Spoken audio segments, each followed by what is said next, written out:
Hey, salut tout le monde, c'est Greg, j'espère que vous avez la forme et très content de vous retrouver sur cette nouvelle vidéo. Aujourd'hui, on va s'attarder un petit peu aux divers matériels suivant le type de captation. J'ai reçu plein de nouveaux jouets et je vous fais découvrir ça juste après le générique.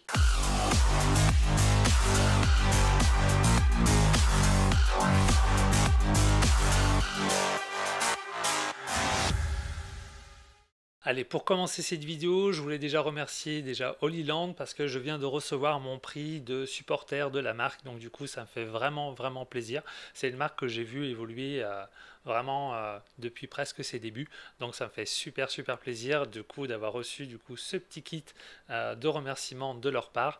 Un grand merci et hâte de voir vos nouveaux produits. La captation vidéo, c'est un sujet qui est extrêmement vaste et à chaque fois, sur tout type de prestation, tu auras besoin d'un matériel qui correspond à une demande et surtout à un rendu que tu souhaites. Je t'ai sorti quelques petits exemples afin de voir un petit peu les limitations et les avantages de certains appareils. On va surtout s'attarder sur un seul qui sera les caméras PTZ. En premier, pendant pas mal d'années, j'ai filmé avec ce type de caméra, un peu de la caméra de poing, parce que le format un petit peu poignet et de retrouver toutes tes bagues focus, iris et zoom, du coup, était assez accessible. Sur certaines autres prestations, où du coup, je sais que j'aurai plus le temps de maîtriser une captation comme une interview, je vais peut-être favoriser le fait de filmer avec un boîtier pour avoir un tirage optique qui sera beaucoup plus intéressant. Et jusque-là, ces caméras me convenaient vraiment très bien pour ces divers types de prestations, que ce soit lié à du mariage, si je veux du DSLR,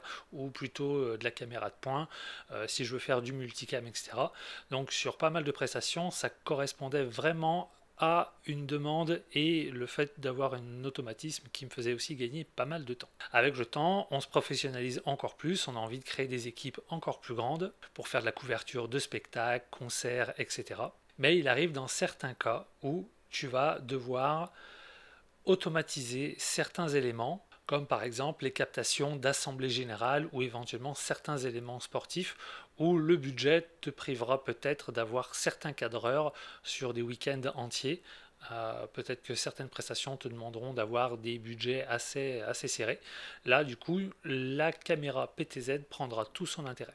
Alors le modèle de cette caméra PTZ, hop, j'ai le petit carton ici de la marque PTZ Optics et le modèle c'est la PT20X, donc 20 par rapport à la puissance de zoom, et celle-ci c'est une SDI et HDMI. À l'heure actuelle, je viens de brancher une sortie HDMI directement avec un retour écran, à savoir que les caméras PTZ fonctionnent pas forcément seules, elles auront besoin du coup d'un petit contrôleur. Alors les avantages de ce type de produit, c'est un gain de temps au niveau de l'installation, de pouvoir sélectionner plusieurs types de scènes, donc tu vas pouvoir préprogrammer, voilà je veux ce plan là, ce plan là, ce plan là, ce plan là, donc via le contrôleur tu vas pouvoir enregistrer tes points, donc tes clés, et après, lors de ton montage, les envoyer, etc.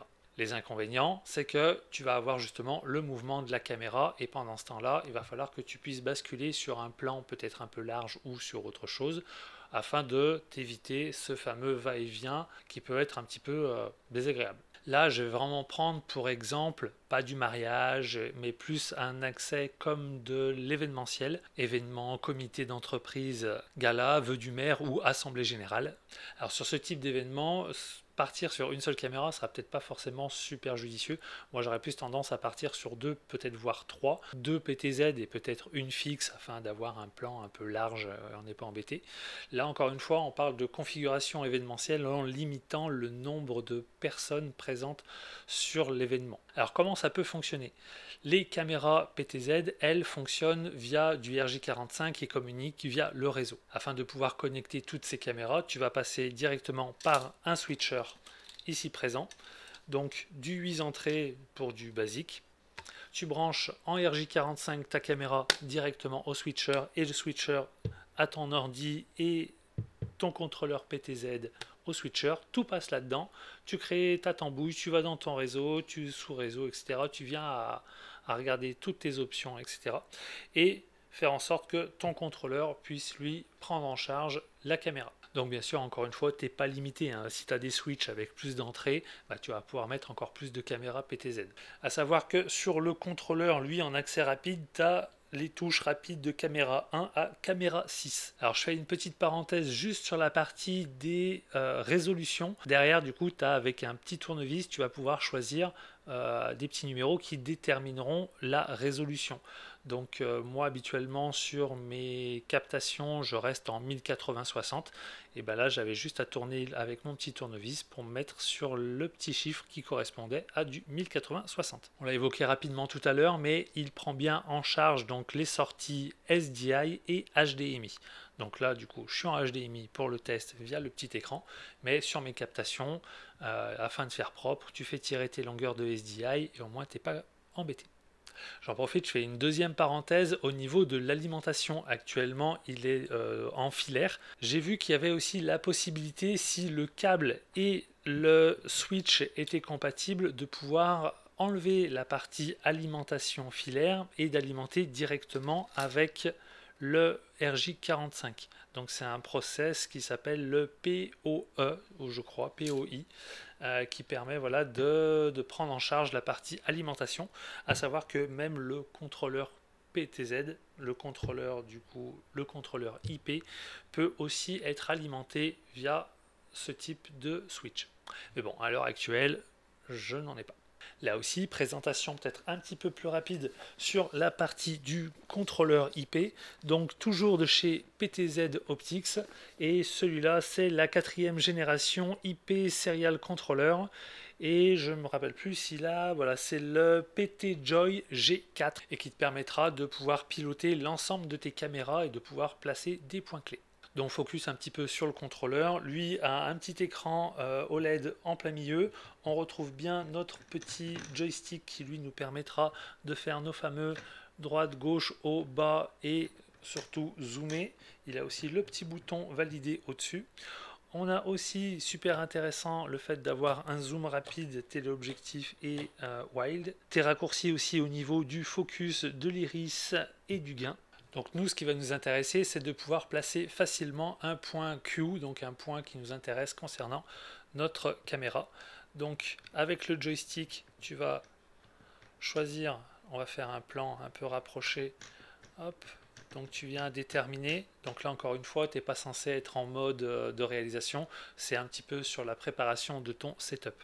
Donc tu viens à chercher, une fois que tu es content de ton plan, tu viens appuyer sur 7, le numéro, donc j'ai cliqué sur le 1 et Enter. Donc là, je viens d'assigner la caméra à ce plan. Ce plan, comme si on peut le voir ici, on est bien sur la caméra.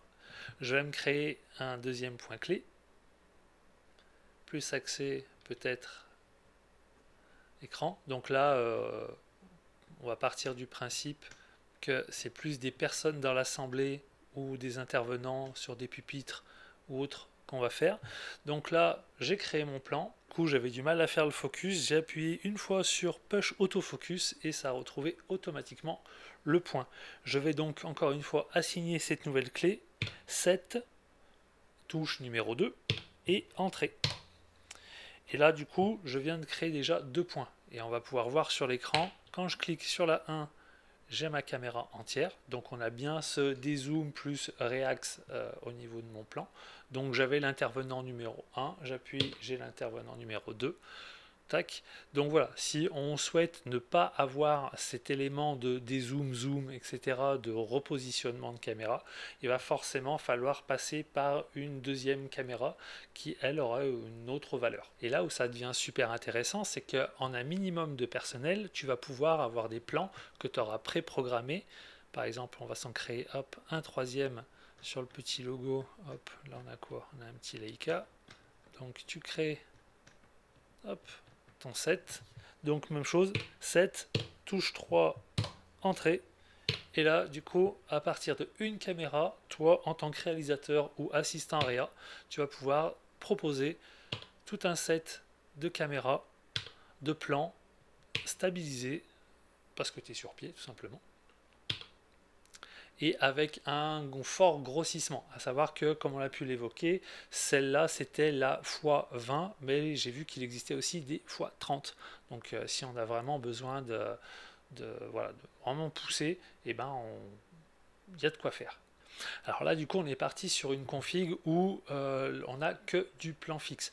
À savoir, encore une fois, si sur la scène, tu as un intervenant qui s'amuse à faire son speech et qui fait du droite-gauche, et ben, via l'interface logicielle, tu vas pouvoir encore jouer sur plein de paramètres comme la vitesse de rotation, etc.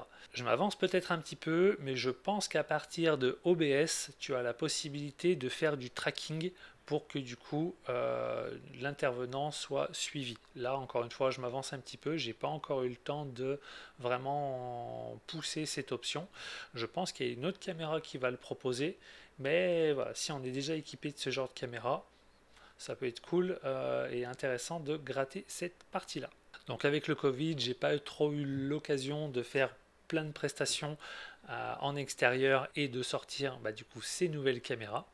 Je pense réellement que c'est un vrai virage dans le domaine de la captation. C'est quelque chose que j'ai déjà pu utiliser sur diverses captations, mais c'était plus de la location. Là, ça me fait plaisir de pouvoir les rentrer.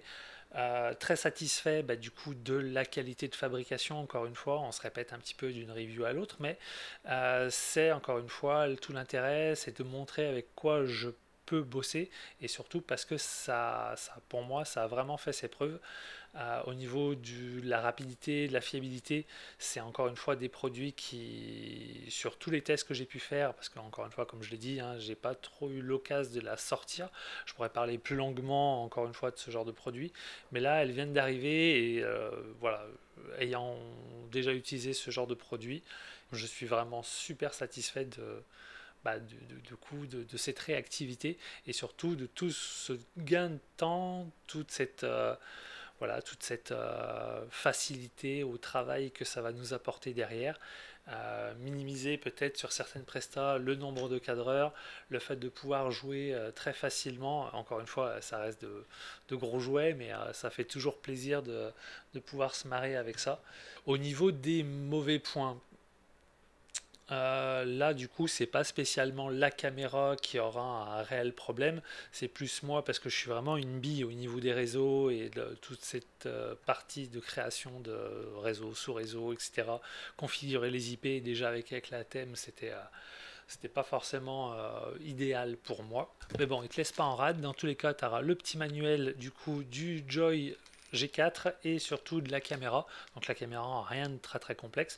Ce sera plus au niveau du contrôleur et de toutes ces possibilités d'assignation. J'aimerais bien voir par la suite, donc ça va falloir que je gratte un petit peu le sujet. Il y en a deux qui m'intéresseraient. C'est déjà de trouver le mode miroir si on veut la mettre en mode plafond et de voir si nos contrôles seront inversés. Un autre point aussi qui fait super plaisir, c'est que tu as la télécommande, et cette télécommande, même chose, tu vas pouvoir contrôler ta caméra et là aussi placer des points Q, donc peut-être sur certaines prestations où tu n'as peut-être pas besoin de tout ça, et de pouvoir gérer directement avec ta télécommande. Je vais essayer de voir un peu par la suite s'il y a la possibilité peut-être de programmer des scènes avant de faire juste des captures de points. J'aimerais moi toujours avoir un petit peu de mouvement, soit avec des sliders, soit avec des stabilisateurs, etc. De garder quelque chose de fluide. Ce qui m'intéresserait, c'est éventuellement de mettre un point A à un point B, et éventuellement lui donner une trajectoire. Si par exemple voilà un zoom ou un dézoom ou un droite-gauche, afin d'avoir quelque chose de toujours un petit peu plus dynamique que de forcément avoir peut-être que des plans fixes et peut-être éventuellement de jouer de temps en temps, mais avoir peur d'avoir un plan peut-être un peu saccadé et de se dire mince, je suis allé trop vite, mon intervenant il est allé trop vite, il est sorti du champ, et ça du coup sera un petit peu dommage. Donc encore une fois, ne pas hésiter sur certaines captations. C'est pas parce qu'on n'a pas un cadreur derrière le trépied qui fait du suivi que derrière l'assistant, il faut le mettre de côté. L'assistant Réa, lui, il aura aussi tout cet intérêt de pouvoir anticiper, d'avoir regardé, d'avoir placé toutes ces clés. Encore une fois, ça dépendra de ce qu'il y a à faire. Si c'est un discours, du coup, tu resteras focus sur lui, tu repasses sur une caméra large, tu repars là, et du coup, tu es peut-être un peu plus en gros plan. Et du coup, voilà, de pouvoir jongler, et ça aura tout son intérêt. Ce qui sera intéressant aussi, c'est via le logiciel, afin de pouvoir avoir un retour vidéo et de pouvoir gérer un petit peu aussi ton réseau, mais certains logiciels te proposeront de voir avec des vignettes un petit peu les captures que tu as faites. Donc capture, voilà, capture 1, eh ben, j'ai ma caméra, donc ça me fait une miniature. Comme ça, tu sais si tu as ton intervenant, lequel, s'ils sont 4 chaises, bah, au moins tu sais, ok, bah, bientôt tu vas me balancer l'intervenant Thierry Bidule. Ok, et ben, je sais que mon cadreur va pouvoir déjà proposer le futur plan, et une fois que moi je l'ai dans le retour, et ben, je pourrais l'envoyer directement. Donc ce sera tout un système et un langage à bien anticiper avant.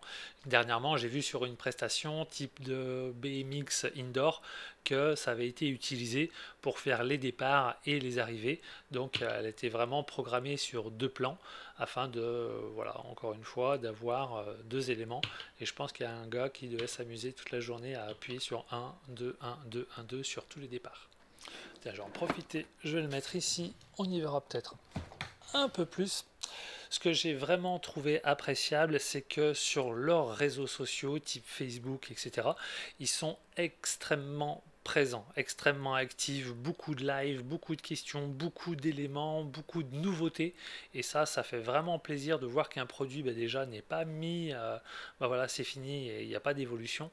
Là, ça fait vraiment, vraiment plaisir de voir que c'est pas fini, que ça va nous apporter encore plein de facilités sur la partie multicaméra, vraiment la partie événementielle. Tu vas gagner en crédibilité, tu vas gagner en installation, tu vas gagner en facilité. Le fait de pouvoir piloter toi à distance, de pouvoir faire tes zooms, de pouvoir faire tes clés, je me répète, j'en suis grave conscient, mais je trouve ça tellement excellent de pouvoir piloter tes petites caméras à distance avec encore une fois voilà, pas de bruit. Tiens, en parlant de bruit, il y a la possibilité derrière d'y brancher avec un jack 3.5 un casque, qu'est-ce que je raconte, de brancher directement des micros. Donc pareil, encore une fois, si tu veux une intervention, si tu veux quoi que ce soit, et ben tu as la possibilité d'avoir cette entrée qui est derrière, et encore une fois elle fait vraiment le taf. Bref, super content de tout ça. Va juste falloir que je trouve un petit flycase afin de bien pouvoir stocker tout ça, un truc un peu plus grand parce que je pense que je vais vite partir sur un 2 voire peut-être un troisième modèle. Encore une fois, l'événementiel, il y a vraiment un marché très intéressant là-dessus et avec ce type de produit. Bref, je suis trop content. Je suis super conscient que c'est un domaine qui est extrêmement vaste et qui mériterait encore des heures et des heures de blabla, de développement, etc.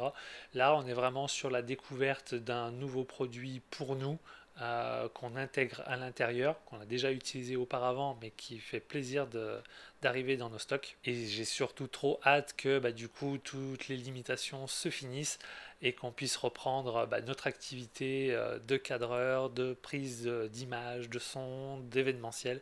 Et j'ai trop hâte que ça puisse revenir à la normale.